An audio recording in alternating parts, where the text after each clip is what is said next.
Hello student, कैसे हैं आप। एक बार फिर से आपका अपने YouTube channel IC study classes पर स्वागत है। आज के इस क्लास के अंदर हम कॉन्टिन्यूटी और डिसकॉन्टिन्यूटी के कुछ क्वेश्चंस करने जा रहे हैं। पहला क्वेश्चन है find the all point of discontinuity. एक फंक्शन दे रखा है और उसके हमें डिसकॉन्टिन्यूटी फाइंड पता करने हैं। तो कॉन्टिन्यूटी के पहले कुछ टिप्स हैं वो हम समझ लेते हैं। क्या है कि जो मोड फंक्शन होता है वो कॉन्टिन्यूस फंक्शन होता है। हर पॉइंट पर पहले चीज़ याद कर लेना, हर एवरी कांस्टेंट फंक्शन, कोई भी कांस्टेंट वैल्यू होगी वो भी कॉन्टिन्यूस होगी। पॉलिनोमियल फंक्शन हमेशा कॉन्टिन्यूस होता है, आइडेंटिकल फंक्शन भी कॉन्टिन्यूस होता है, लॉग एंड एक्सपोनेंट फंक्शन भी हमेशा कॉन्टिन्यूस होता है। ठीक है, तो क्वेश्चन में देखते हैं कि पहले हमने क्या देखा कि मोड में दे रखा। तो मोड में हमने यहाँ पर पढ़ा मोड एफ, यानी कि वो कॉन्टिन्यूस फंक्शन होगा। तो वो कहाँ पर कॉन्टिन्यूस होगा, एक्स लेस देन -3 पर। फिर 2x एक पॉलिनोमियल फंक्शन है, वो भी मेरा कॉन्टिन्यूस होगा। 6x प्लस में 2 मेरा एक पॉलिनोमियल फंक्शन, वो भी कॉन्टिन्यूस होगा। हमेशा डिसकॉन्टिन्यूटी या कॉन्टिन्यूटी कहाँ पर चेक की जाती है, जब फंक्शन की डेफिनेशन बदल जाती है जिस पॉइंट के ऊपर, वहाँ पर हम डिसकॉन्टिन्यूटी को चेक करना शुरू कर देते हैं। अब फंक्शन की डेफिनेशन कैसे पता करते हैं, देखो यहाँ पर x ग्रेटर x इक्वल क्या है, -3 है इसके लिए, और यहाँ पर जो x इक्वल में क्या है 3 है। तो देखो x की यहाँ पर डेफिनेशन अलग अलग पॉइंट के लिए बदल रही है, तो यहाँ पर हम डिसकॉन्टिन्यूटी का पॉइंट चेक करेंगे। अब मैंने आपको प्रीवियस क्लास के अंदर कॉन्टिन्यूस और डिसकॉन्टिन्यूस का फंडा आपको बता दिया था। जहाँ पर f फंक्शन किसके बराबर होता है मेरा, उसकी अगर लिमिट हम डाल देते हैं और लिमिट एक लेस देन डाल देते हैं और एक ग्रेटर देन डाल देते हैं, तो वो हमारा क्या हो जाता है, कॉन्टिन्यूस फंक्शन होता है। तो चलिए हम चेक कर लेते हैं। ठीक है, तो सबसे पहले हम फंक्शन निकाल के देखते हैं इस पॉइंट के लिए। एट x इक्वल में है -3। ठीक है, तो एफ ए क्या हो जाएगा मेरा, f-3 क्या हो जाएगा, -3 मोड प्लस हो जाता है। चलिए मेरा f3 की वैल्यू आ गई, कितनी आ गई, 6 आ गई है। अब हमें देखना है इससे थोड़ा सा कम और इससे थोड़ा सा ज़्यादा, लिमिट को कम और ज़्यादा करके देखते हैं। ठीक है, तो मैंने कहा लिमिट x टेंस टू -3 से छोटा, x टेंस टू -3 से छोटा, और -3 से छोटे पे तो मेरे ये फंक्शन डिफाइन कर रहा है। ठीक है, तो fx हो जाएगा। ठीक है, लिमिट -3, तो यही जाएगा मेरा, क्या है फंक्शन मेरा। ठीक है, तो लिमिट और सेम -3 + 3 इक्वल में क्या जाएगा हमारा 6 आ गया। ठीक है, और अब हमारा अगला आ जाता है लिमिट। दो तरीके से हम वैल्यू डालते हैं बच्चों, आपको बताया था मैंने, एक पॉजिटिव थोड़ी सी बड़ी डालते हैं और एक थोड़ी सी छोटी डालते हैं।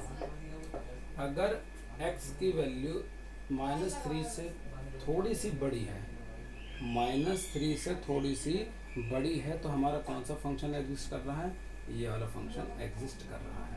ठीक है, 2x वाला। तो यहाँ पर हम क्या डाल देंगे, fx, तो लिमिट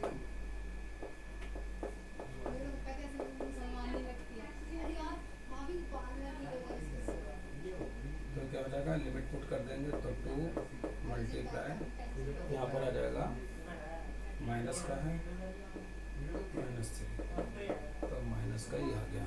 ठीक है, तो तीनों के तीनों वैल्यू हमारी 6, 6 और 6 आ गया।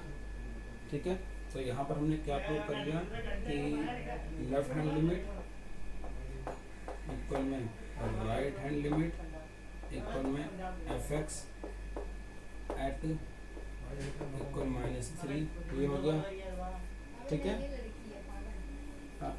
इक्वल है, सो it is continuous at x equal -3। तो हमने क्या देखा कि जब x की वैल्यू -3 ले रहे हैं तो मेरा फंक्शन कॉन्टिन्यूस आ रहा है। अब हम दूसरी वैल्यू लेते हैं कि x की वैल्यू क्या ले रहे हैं हम, सेकंड x की वैल्यू ले रहे हैं हम 3। ठीक है, जो हम x की वैल्यू 3 ले रहे हैं, तो देखो फंक्शन क्या है, x की वैल्यू 3 पर ये है। ठीक है, तो मेरा फंक्शन हो जाएगा f3 इक्वल में 6 × 3 + 2, यानी आ गया मेरा 20 आ गया। ठीक है, अब दो तरीके का होता है, लिमिट x टेंस टू 3 से थोड़ा सा छोटा एफ एक्स।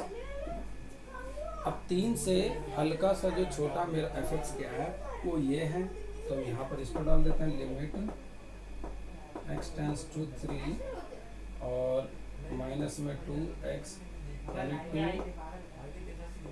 मल्टीप्लाई 3, ये आ गया मेरा माइनस का 6 आ गया, ठीक है।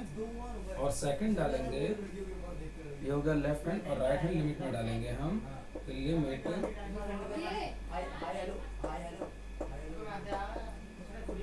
एफ एक्स लिमिट, ठीक है। अब ये हमारी आगे राइट हैंड लिमिट है बच्चों, यहाँ पर लिख देता हूँ मैं राइट हैंड लिमिट, और यहाँ पर डाल देता हूँ लेफ्ट हैंड लिमिट। ये लेफ्ट हैंड लिमिट थी और ये राइट हैंड लिमिट थी, ठीक है। तो यहाँ पर लिमिट में कौन सा फंक्शन आ जाएगा, x टेंस टू 3 प्लस में ग्रेटर देन में आ जाएगा 6x प्लस में 2, ठीक है।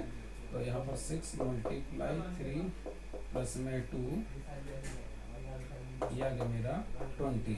तो हमने क्या देखा कि right hand limit not equal left hand limit, तो राइट हैंड लिमिट और लेफ्ट हैंड लिमिट इक्वल नहीं है, तो इसका मतलब हो गया कि so it is discontinuous at x equal में 3।